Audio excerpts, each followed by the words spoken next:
This is the Happy Rant Sports podcast, in which Ted Cluck and Barnabas Piper rant about old sports, new sports, sports books, sports movies, and anything else related to sports that they feel like. Enjoy.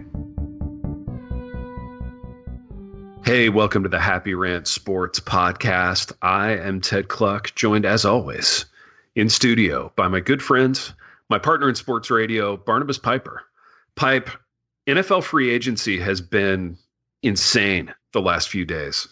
Feels like the NBA now. A lot of player movement, a lot of people in new places, a ton of trades. I can't remember a time in my life where there have been this many NFL trades. Yeah, up until like a year or two ago, NFL trades were the only time they happened was the draft, and even then it was almost all pick. It was almost all pick compensation. Very few actual players. Dude, we're getting player for player deals. We're getting pick for player deals. We're getting some like amazing ones, some crappy ones. So let's dive right in, man. And let's do so with a cup of Redbud coffee. Yes. Redbud coffee roasters. You should go online from your home because if you leave the house right now, you're the worst. As evidenced by smug people. It's a good time for smug people, too. On the plus side, the smug people are all at home, so they won't know that you left, but That's true. But they will judge you in their minds from a distance. The great thing about Redbud, though, you can buy it from your home. And I think that's even the preferred way. So, Piper, tell them how to get Redbud coffee. Yeah, if you go to redbudcoffee.com, or is it redbudroasters.com? Hold on. I have no idea. You know, this is bad. It's redbudcoffee.com. I was right. Okay, so redbudcoffee.com. They have a whole variety of roasts, and if you use the code HAPPYRANT at checkout, you get a 10% discount off your whole purchase. So I just finished a bag of their Colombian, and I'm working on a Brazilian right now, which is wonderful. And I've tried maybe 5 or 6 of their roasts. They have sweet packaging too. Like they come in these I love their packaging. Clear plastic sealed bags, but inside a really sweet cardboard, like just a cardboard box, but you know, all branded with their stuff. And it's it's good for keeping the coffee fresh, but then it's a really clean look too. And they do a great job. And yeah, I have yet to run across one of their roasts that I dislike. So yes, during this time of quarantine, when we're all borderline miserable, coffee helps. Good coffee helps more, and coffee that you don't have to go out and buy anywhere helps the most. So go to redbudcoffee.com, use the code HAPPYRANT at checkout, and get your discount, and you will enjoy it. It's good. It's really good stuff. Let me ask you a bit of a philosophical question, kind of as a bridge to our first set of topics, which is quarterback movement in the league. So of all the quarterbacks who have been in play for the last week, guys who changed teams, guys who are still free agents, which one do you think is most likely to drink some Redbud coffee? Like, who could you see on that list with a little cup of Redbud? Oh, let's see. Like Phil Rivers, as he's dealing with his No, kids? Dude, he's a straight up Maxwell House guy. Like he's just I love it. He's just a redneck with 14 kids. Honestly,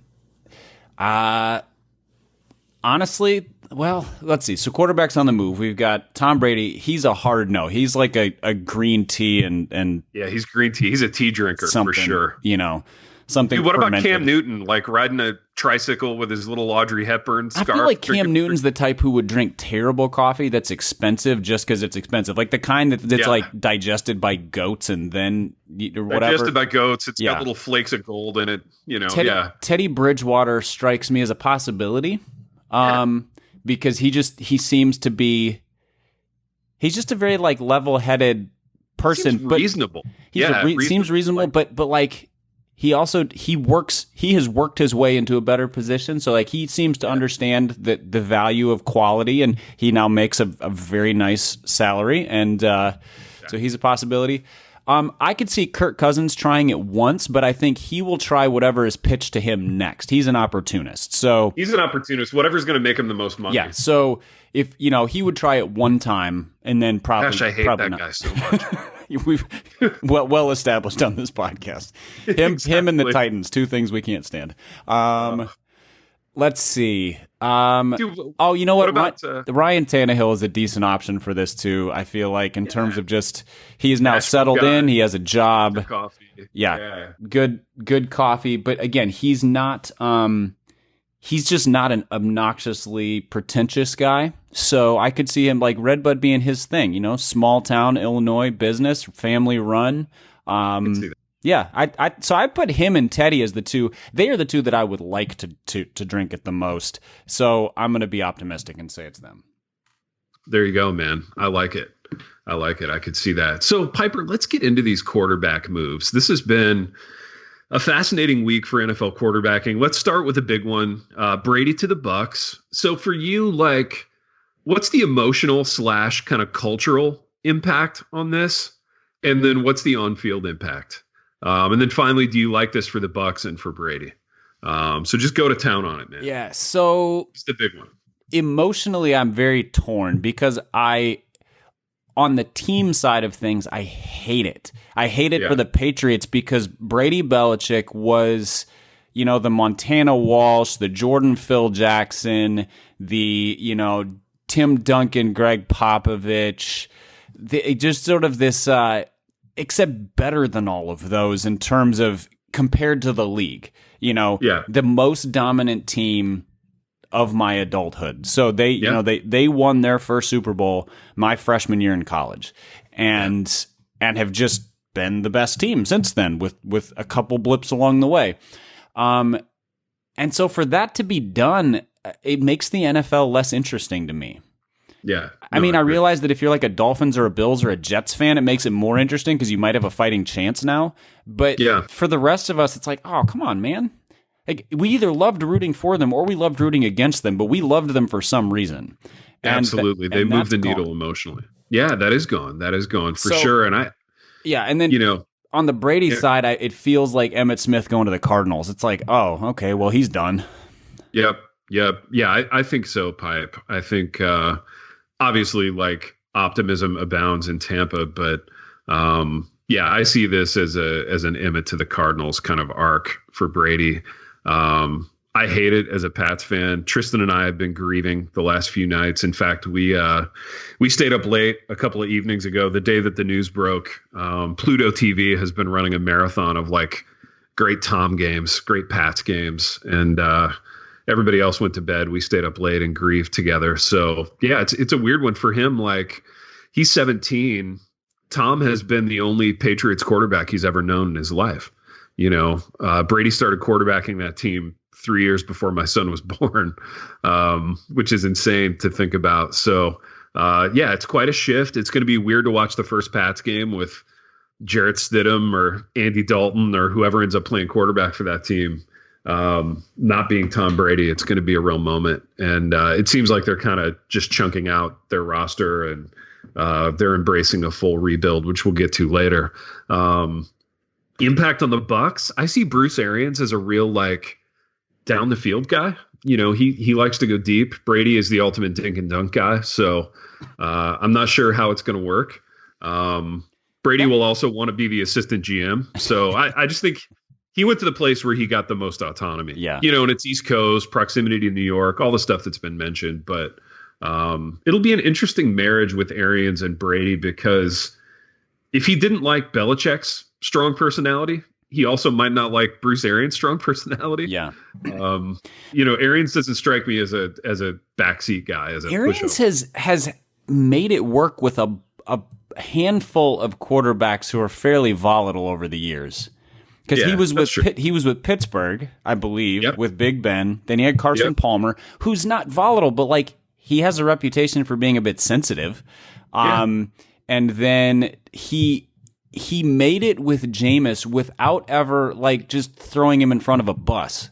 Yeah, the first guy to throw 30 interceptions or 30 touchdowns on 30 interceptions in a season, and he didn't kill him. I don't know how he did that as a coach.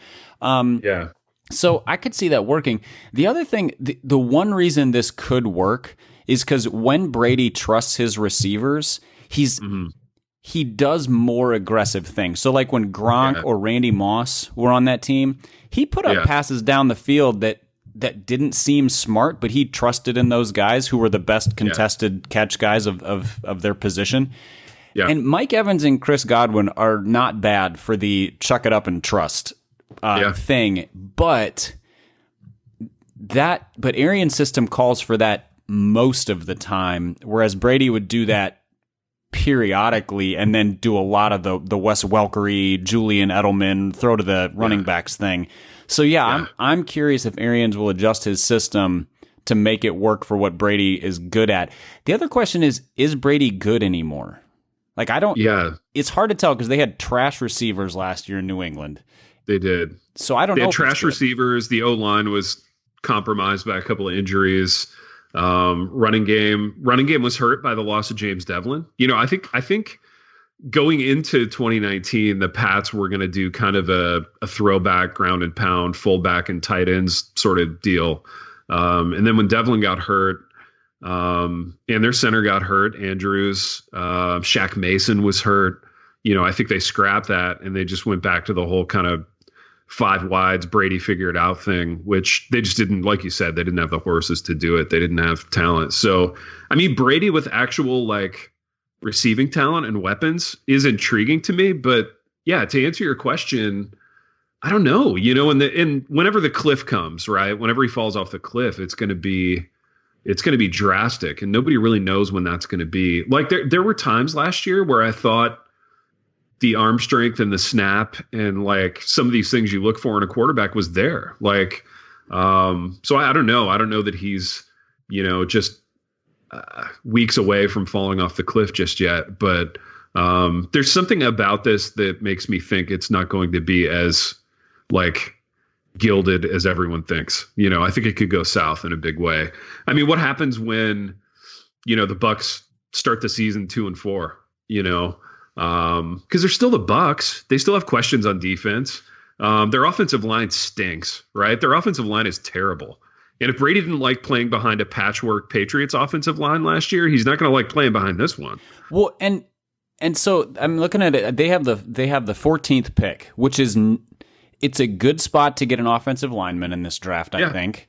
Yeah, good tackle draft. It's not a good spot to get a quarterback. Unless one of the top few guys falls, but that seems really unlikely. It does. Whether it's not, since he's taken a QB over 1, 2 is not going to fall. What's the guy's name from Oregon? Is it Herbert? Justin Herbert. Yeah. He now is being talked about as a top 5 or 7 pick. So it feels like they have to go offensive line to make this work because Brady's an all-in move. Like, you don't go with Brady as he's not a bridge to something. And then I guess they just worry about quarterback in next year's draft but here's the problem. If it works out with Brady, they have a worse pick next year.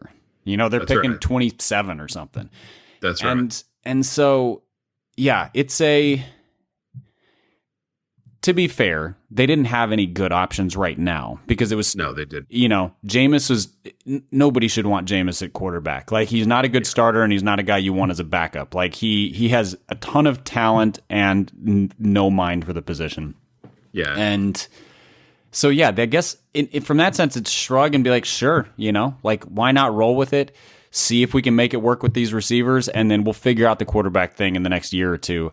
That rarely works out for teams, but it would be fun to see him have a huge year. I just think it's unlikely. It kind of would. Yeah, I think it's unlikely as well, Piper. So speaking of Jameis, we're kind of doing this like quarterback musical chairs thing right now, and I can see a couple of guys not having a chair at the end, and I think Cam Newton and Jameis might be those guys. One of those two names is surprising in that Cam Newton has had a great career. Jameis has not. Well, Cam Newton's still under contract, isn't he?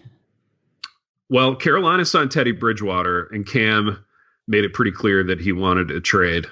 So, technically he's still under contract. But, I've got to think Carolina brought Teddy in to be the culture guy that Cam Newton cannot be and has never been. I mean, Cam's culture has always been Cam. Right.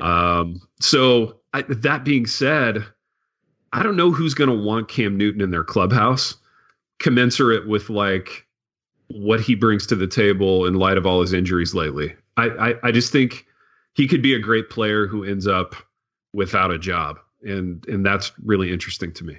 Well, and the other thing is Cam Newton's a little bit like Allen Iverson or Russell Westbrook or somebody in the NBA where you have to build the offense around him.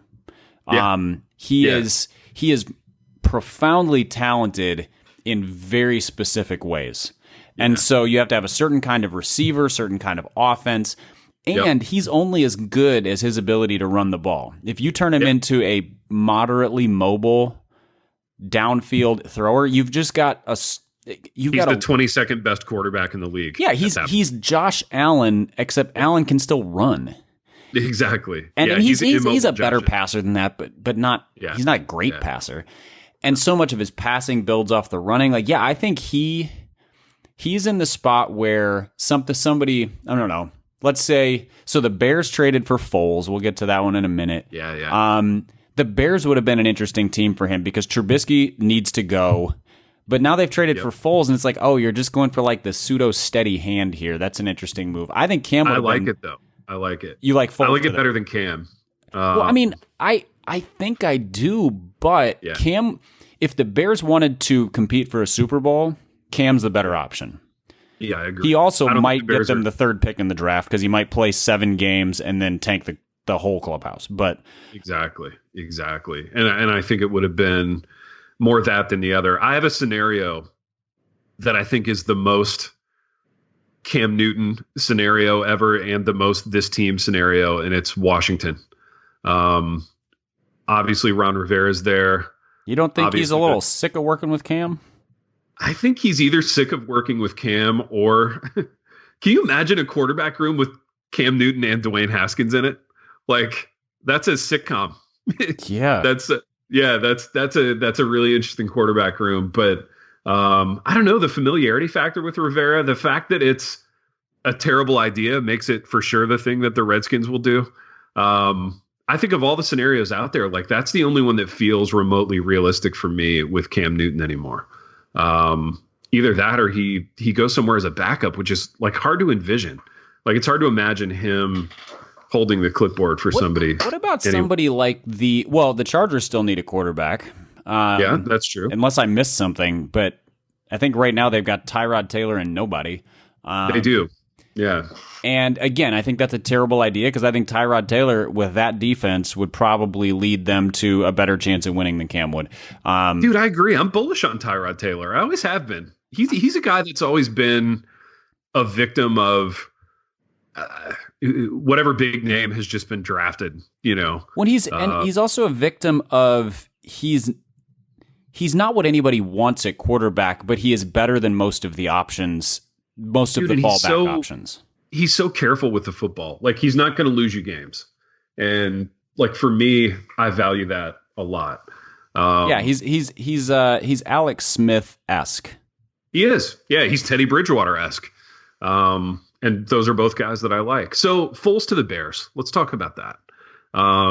This is a thing that I like. Can I give one more outlandish idea for Cam Newton before we move on to Foles? Please. Oh yeah, this is fun. All right, so Jared Goff stinks. Yep. They paid him a lot of money, but he still stinks. Yes, he does. And what about Cam to the Rams? Because if they were going to be like, we've still got some talent, we need to make one more big swing at this thing. So maybe not this year, but like. They sign him for, they're like, all right, this is a rehab year for you. Plus, it's a weird year. We don't even know when the season's going to start, whatever. But Cam Newton replacing Jared Goff seems like love that. Kind of a shrug, like, I don't know, might work. I weirdly think McVay could, like, work with him, too. Like, I think McVay has whatever that connectability kind of factor is that you would need with a Cam Newton. I think he could do it. I kind of dig that pipe. They got to hurry up and do it though, while Todd Gurley still has knees, because they're starting to sell off pieces too, just because their cap situation. I think they've lost some key guys, but you get in bad cap situations when you sign Jared Goff to $1 billion contract. Amen. That is a true statement for sure. So Nick Foles, man, poor Nick Foles. That he's just kept a bag packed his entire career, but he is on his way to Chicago, and the Bears, I think, gave up a 4th round pick for Nick Foles. I'm seeing a lot of Chicago people trashing this move. I actually like it a lot because I have such a low view of Mitch Trubisky, and I have a relatively high view of Nick Foles. I think he could really flourish here. Are they a Super Bowl team? Are they even a division-winning team? I don't know. I don't think so. But he will provide some stability and some output at that position that they have not had in a long, long time. Your thoughts? Yeah, I think not giving up a lot for him is, and Jacksonville's eating something like $18 million of his salary. Exactly. It's not a massive financial cost for the Bears this year. Trubisky's still in his rookie deal, and he's terrible. Like, bad. As a Vikings fan, I just kind of slumped my shoulders because I'm like, I liked the Bears better when they had incompetent quarterbacks. Like last year when the Vikings played the Bears and Trubisky got knocked out of the game and Chase Daniel came in, I was disappointed. Oh, absolutely. I was like, I don't think Vikings fan, that's worst case scenario. Yeah, I don't think Chase Daniel is good, but like he's an NFL quarterback and Trubisky isn't. So and Foles is a competent starter, Yeah. And I think the way that they, with their offensive scheme, the running game, and kind of multiple things they can do on offense, the fact that they have some healthy receivers now, they're a threat. They're a competitive team. The defense is still solid. And I'm very annoyed by this as a Vikings fan. I think it was a smart move. And giving up a 4th-round pick, you give up a 4th-round pick for like a really good backup.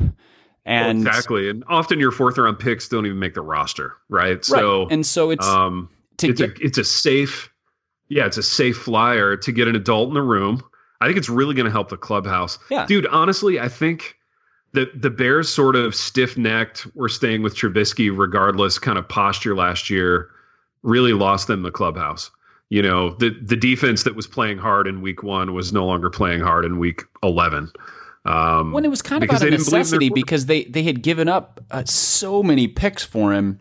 Yeah. And Chase Daniel wasn't a legitimate option. He is a true backup. They didn't have good options. Yeah, he is the very definition of a backup, right?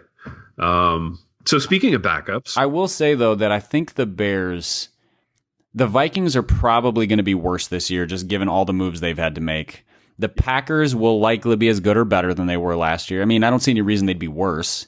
The Lions are a dumpster fire. The Lions are absolute dumpster fire. The Lions are signing all of the players who Bill Belichick decided weren't good.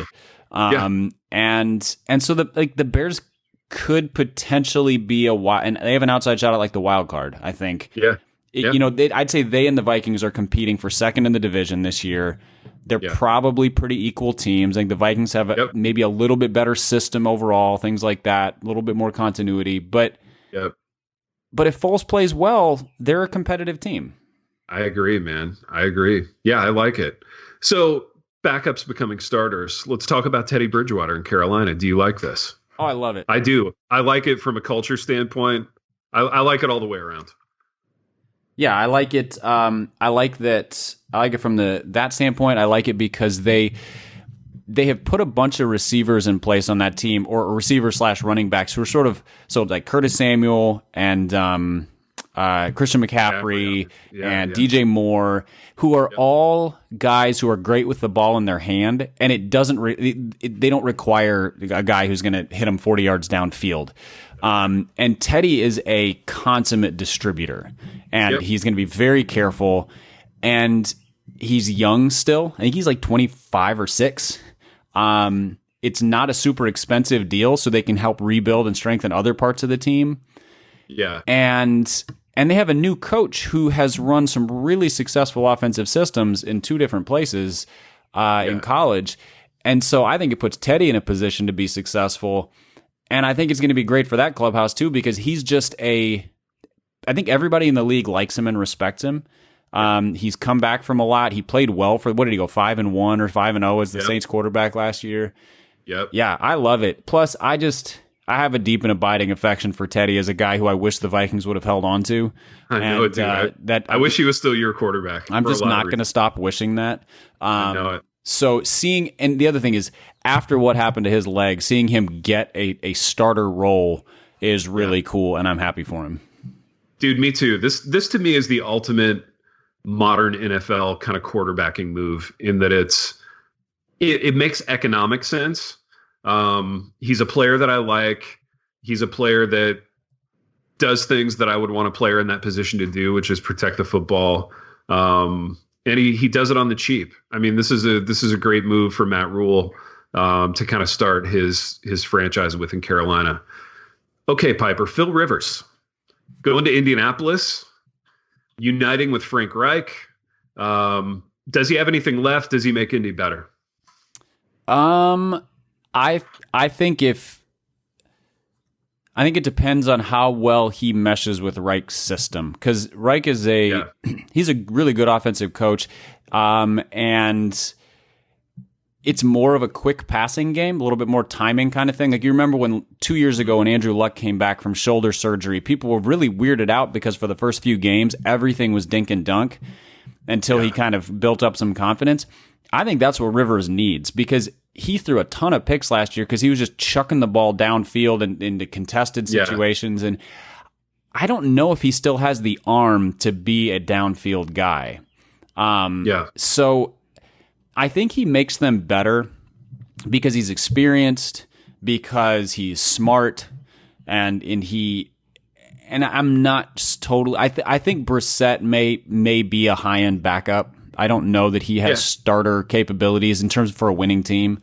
Kind of Tyrod Taylor-esque. And so I think he makes them better. And it's a 1-year deal. So again, they just sort of move the ball down the field, and they strengthen the rest of the team, and they say, all right, we're going to do this for a year, and then we're going to figure out next year. And the nice thing is the league as a whole has so much more quarterback talent than it did 5 years ago that they'll probably be able to find a competent replacement if he retires. If he plays well, they bring him back. And so I don't love the move. I don't think he's great. I think he's solidly mid-tier at this point, quarterback number 16 or 17 in the league. Yep. But that might be good enough with the rest of that team. They're a pretty solid team. Agreed. Speaking of quarterback number 17 in the league, Kirk Cousins gets more money from the Vikings. Kirk Cousins has the Vikings by the proverbial sensitive areas, and so they have to pay him or not have a quarterback. I know, and I hate it so much. Hooray for the Vikings! Yeah, I keep seeing articles by various Minnesota writers. Can the Vikings win a Super Bowl with Kirk Cousins at quarterback? And the answer to that is yes.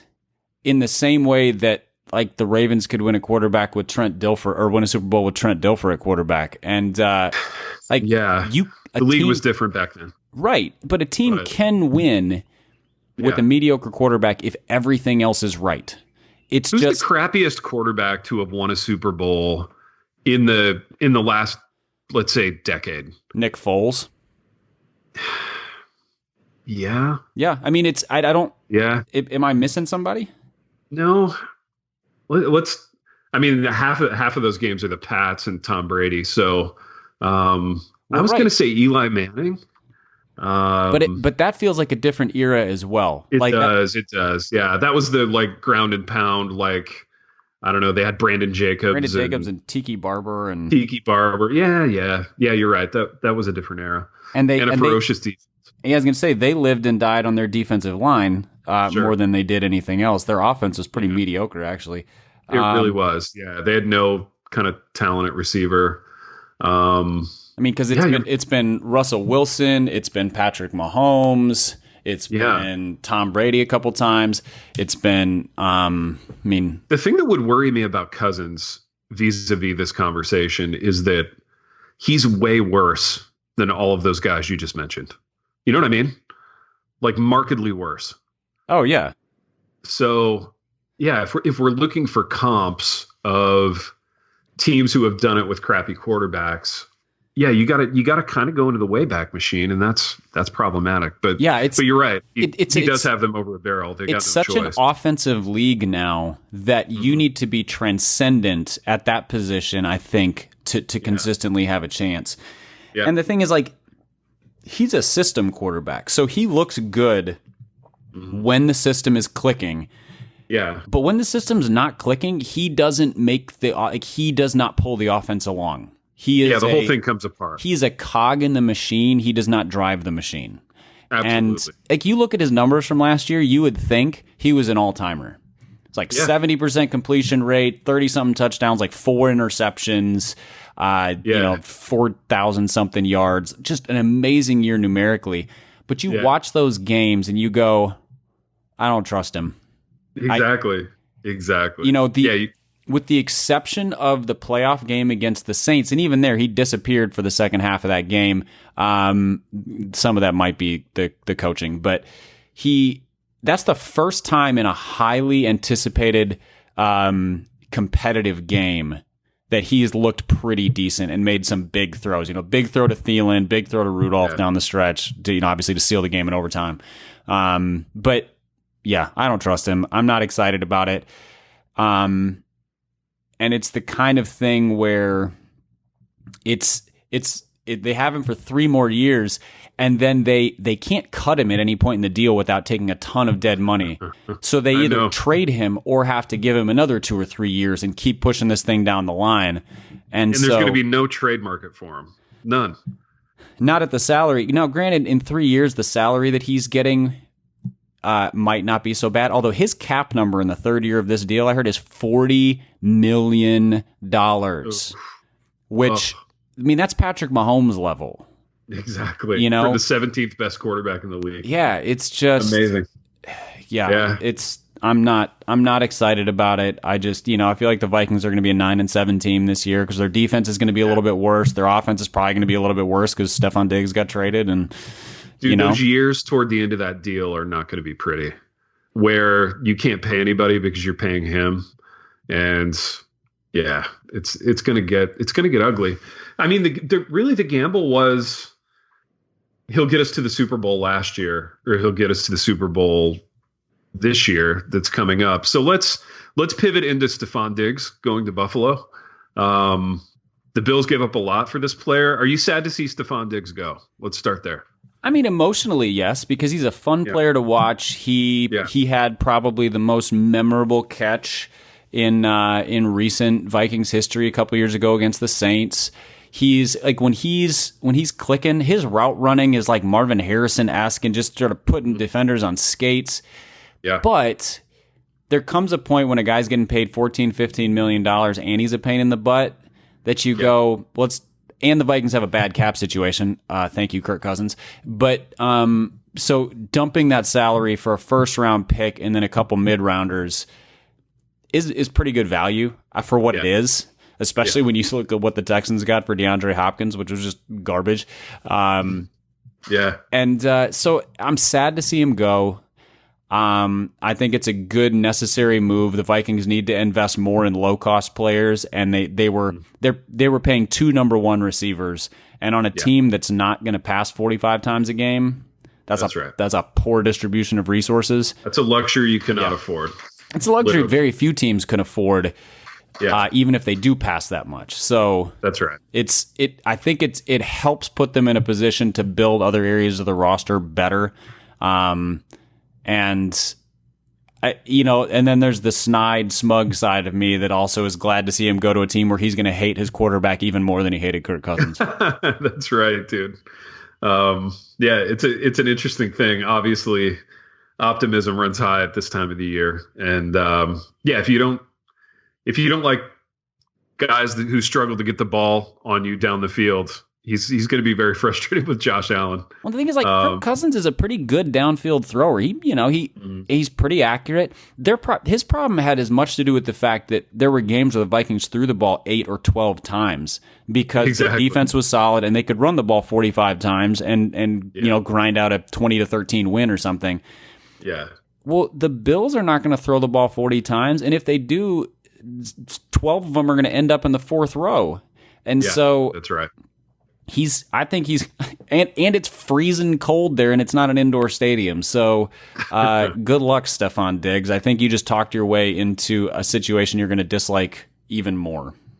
Yeah, the numbers aren't going to be there for him, I don't think. And as we know, receivers love their numbers, they love their catch numbers and their touchdowns. And if he can put it in the paint, then obviously it's worth it. But a lot of things have to go right up in Buffalo for that to happen. DeAndre Hopkins on the move, goes to the Arizona Cardinals. Cliff Kingsbury, fun kind of situation for the Cardinals. in that they get this player for a backup running back. Essentially, they ship out David Johnson, and they bring in DeAndre Hopkins, who is unhappy in Houston, unhappy with Bill O'Brien. Dude, okay, so often we take jabs at the Titans a lot on this program for being boring and having a crappy uniform and kind of somewhat being a disaster. But dude, if you were a Houston Texans fan, all the same things are at play, right? You got a crappy uniform. The personnel moves are head scratchers at best, right? Bill O'Brien is the worst GM in the league, and he's terrible at his job. Yeah, it's a tough time to be a Houston Texans fan. Yes. Like, really? I feel so bad for their fans because they lost Jadeveon Clowney and DeAndre Hopkins, both of whom. No, Hopkins is probably top 5 receiver in the league. Clowney's he's a top half defensive end. He's very good, Pro Bowl level. Got 0 first round picks out of it. Yep. They traded. Yeah, it's astonishing. They traded for Laramie Tunsil and didn't give him an extension, which means they then had to trade DeAndre Hopkins because they have to have money to re-sign Tunsil. And it just, everything he's done as a GM is dumb. They traded a 3rd round pick for Duke Johnson and then traded the best receiver for the guy who's a slightly better version of Duke Johnson. None of this makes sense.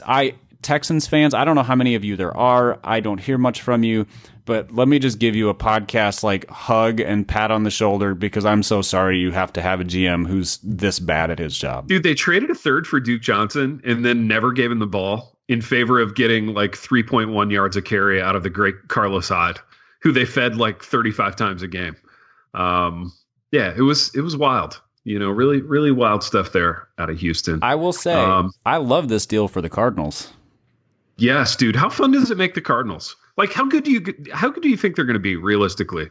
And people are making these wild and crazy predictions now about the Cardinals. Well, I think their defense is a dumpster fire and a flood. Yeah. Like they're just terrible. But if they can if they can find a way to have an adequate offensive line, just professional level, they have a really skilled receiving crew. Hopkins is ridiculous. They still have Larry Fitzgerald, my homeboy. We graduated from high school the same year, fellow Minneapolis kid.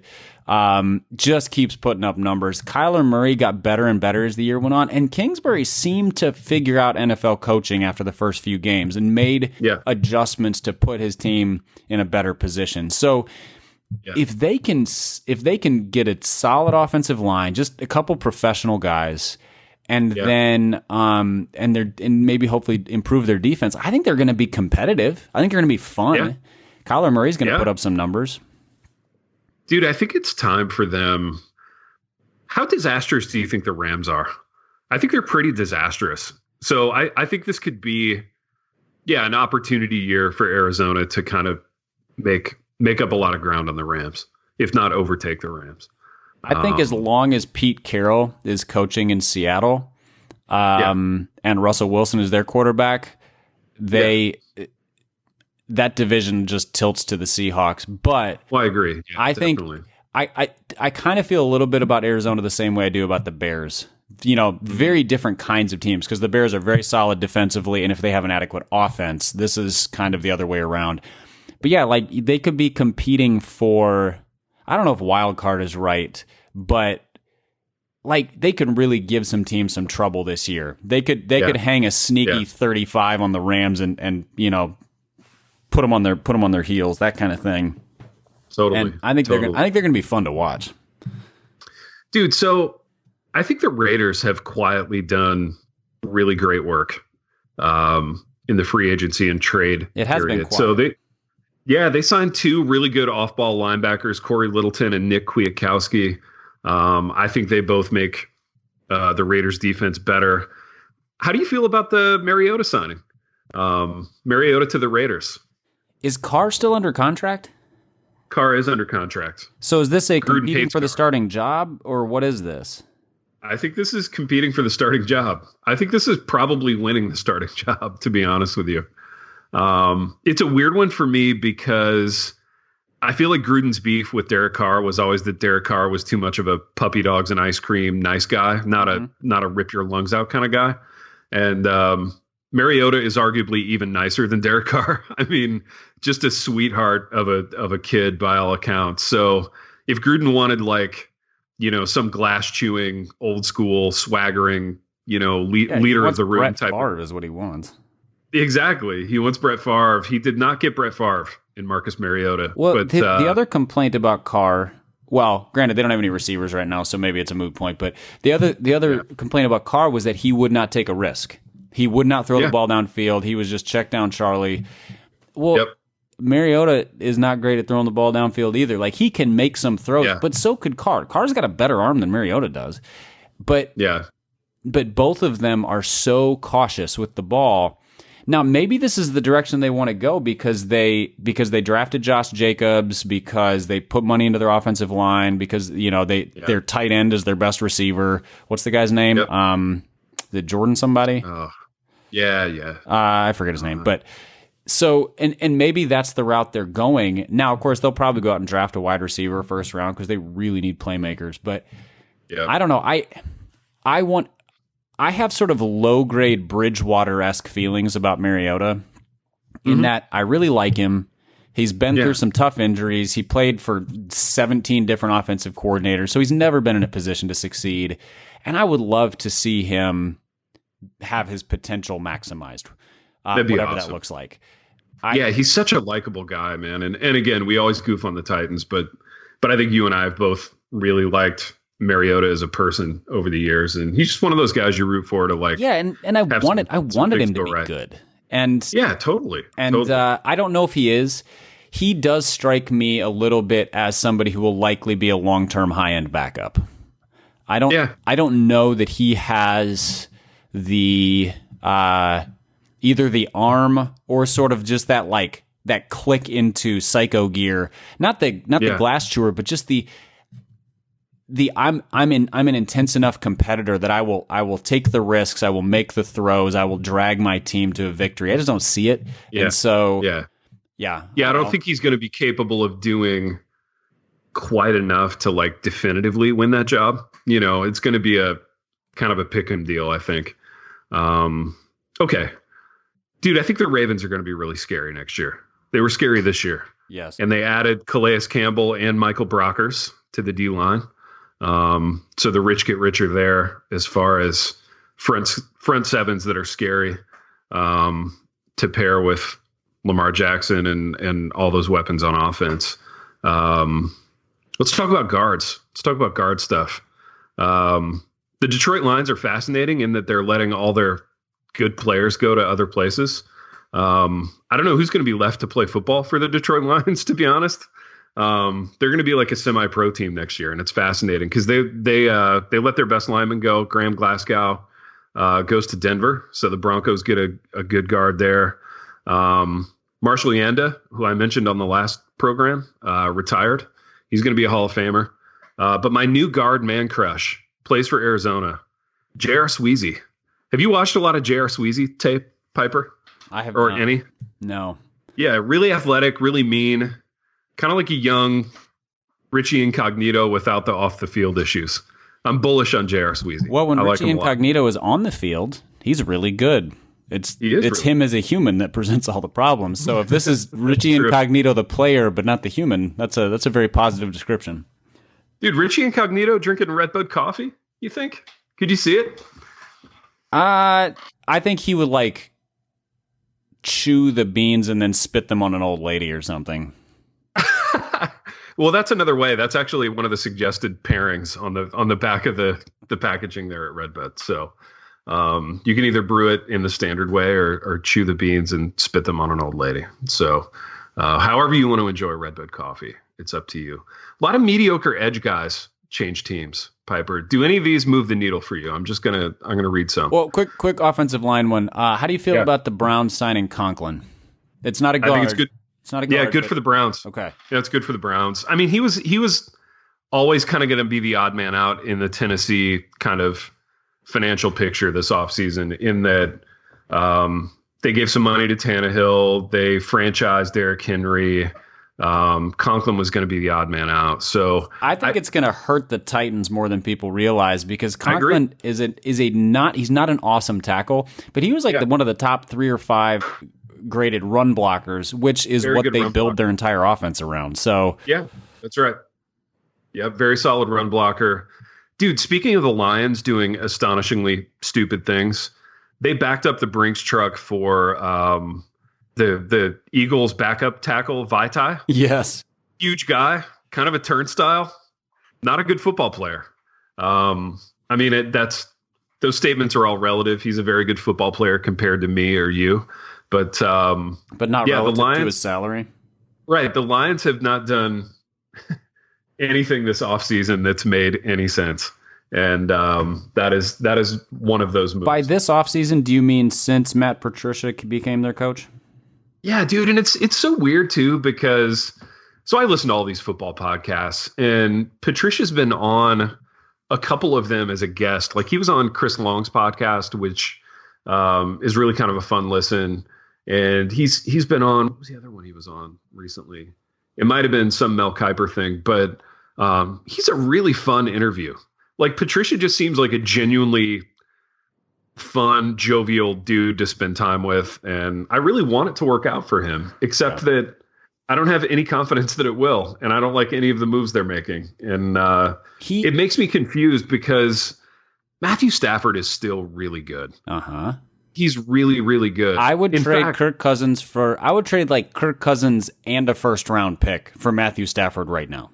Dude, I think Matthew Stafford with your roster in Minnesota, I think the Vikings are a Super Bowl team at that point. Like, I feel really, really good about that. Dude, he would be a great clubhouse guy. Everybody loves Matthew Stafford. Man, that would be cool. Yeah, Patricia missed one very important thing in the taking over of a team, and that is you only get to create a team in your image, either with smart moves over time or if you're starting from zero. But if you're coming into a team that's loaded with professionals, you have to figure out how to play to their strengths to some degree. And he took the ball out of Stafford's hands. Well, he's your best player, so that's dumb. Yeah. And then he just started signing a bunch of guys who were like low-grade versions of the things that Bill Belichick figured out how to use. Yeah. The other thing is, one of the two is a genius, and it's not Matt Patricia. So, yeah, Lions fans also get a podcast hug from me for having just the dumbest decision maker this side of Bill O'Brien. Dude, they've been through so much, Lions fans. I do. I feel terribly for Lions fans, of which I am kind of one. Okay. Mediocre edge guys changing teams. We'll end with this. We'll see if any of these move the needle for you. Robert Quinn to the Bears. It moves the needle because it bothers me when the Bears get another guy who they can figure out how to utilize. Like, I think Quinn in the right situation will still be a very effective player. He's not the guy who led the league in sacks a few years ago, but the Bears, I think he's replacing who? Leonard Floyd? I'm not thrilled with the fact that they have a guy who can actually rush the passer instead of Leonard Floyd, and they didn't pay a ton for him. So, great move for the Bears. Not thrilled about it as a Vikings fan. Yeah, Dante Fowler to the Falcons. He stinks. What are the Falcons doing? Like just as an entity, everybody thinks of them still as good, but they haven't been good in a while. And they were horrific last year. Like, they got the doors blown off the first half of the season, and then they kind of turned it around a little bit. But yeah, they have not been remotely competitive since getting beat in the Super Bowl. They're kind of Bengals South in that they've got an unremarkable quarterback who's been there forever and a great wide receiver and kind of nothing else that makes you excited. Not great. Yeah, not great I mean, Dante Fowler is another one of those guys who, if he was on the right team with the right scheme, he could be effective. But if you're expecting him to go like solidify your defense, good luck with that. Yeah, for sure. Leonard Floyd to the Rams. Nah. I mean, didn't they have Dante Fowler? And then they had Dante Fowler. Yeah, so they replaced Dante Fowler with Dante Fowler. So good luck. The Dolphins overpay for Shaq Lawson. the Dolphins have done some. I'm intrigued by this one because I think Brian Flores might be a really good coach. I agree. And they signed Byron Jones, I believe. And so they have a really good defensive backfield. Man, it would have been nice if they kept Minkah Fitzpatrick, because then they would have been amazing in the defensive backfield. Scary back there. So I think Lawson is an okay player who put up kind of accidentally big numbers. Yeah. But he's the kind of player, like if you put him on a Belichick defense, he's a super useful player. Flores might be that good of a coach. Not also Flores got almost all of Belichick's linebacking unit from last year. So he got Kyle Van Noy and Landon Roberts. So that's interesting. Who else did they get? Yeah, I don't know. I like Flores though. That team could sneakily maybe win the division next year, because I think New England is tanking. Are the Pats tanking? I don't think they're tanking. I mean, because they re-signed McCourty and they franchised Joe was Thuney, it Thuney or Thuney? Another very good guard. And I think that they will give it a competitive go this year, and then next year is the year where like Belichick might retire, and then they just. So, for example, if they're 2-4 after 6 games, they might start making some trades and things like that. But I think they're going to try to go 9-7, 10-6, and win that division this year. Yeah, and 9-7 or 10-6 still could do it. Yeah, who's their quarterback, Piper? Who plays in New England? Are they going with Jarrett Stidham? I mean, rumor has it they love Stidham, but like rumors out of New England are just lies. So who knows? Totally. Dalton's in play. He's still unsigned. Yeah. How fun would Cam Newton to the Patriots be? Oh, dude, Newton and Belichick though. That marriage wouldn't last a week. Or it would be perfect. Yeah. It might be the one person who Cam Newton respects besides Cam Newton. Who knows? That would be fascinating. But yeah, you make a really compelling point. Can you imagine? I mean, imagine Bill Belichick getting a fullback at quarterback, which is essentially what Cam Newton is. Well, dude, and he's always kind of been fascinated by that, right? Like he took a flyer on the whole Tim Tebow thing for a minute, and Cam Newton is obviously a way better version of Tim Tebow. I don't know, man. I kind of like it. But I don't know if Bill.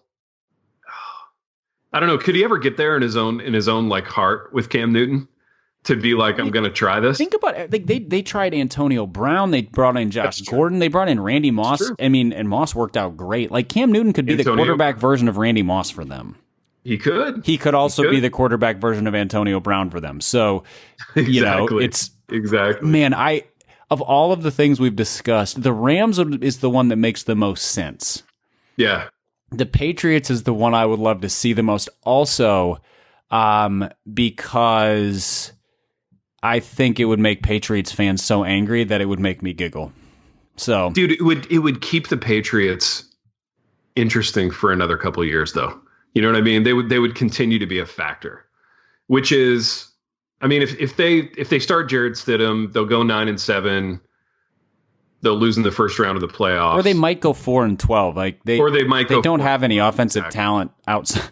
Well, period. They don't have any offensive talent, so it could be rough.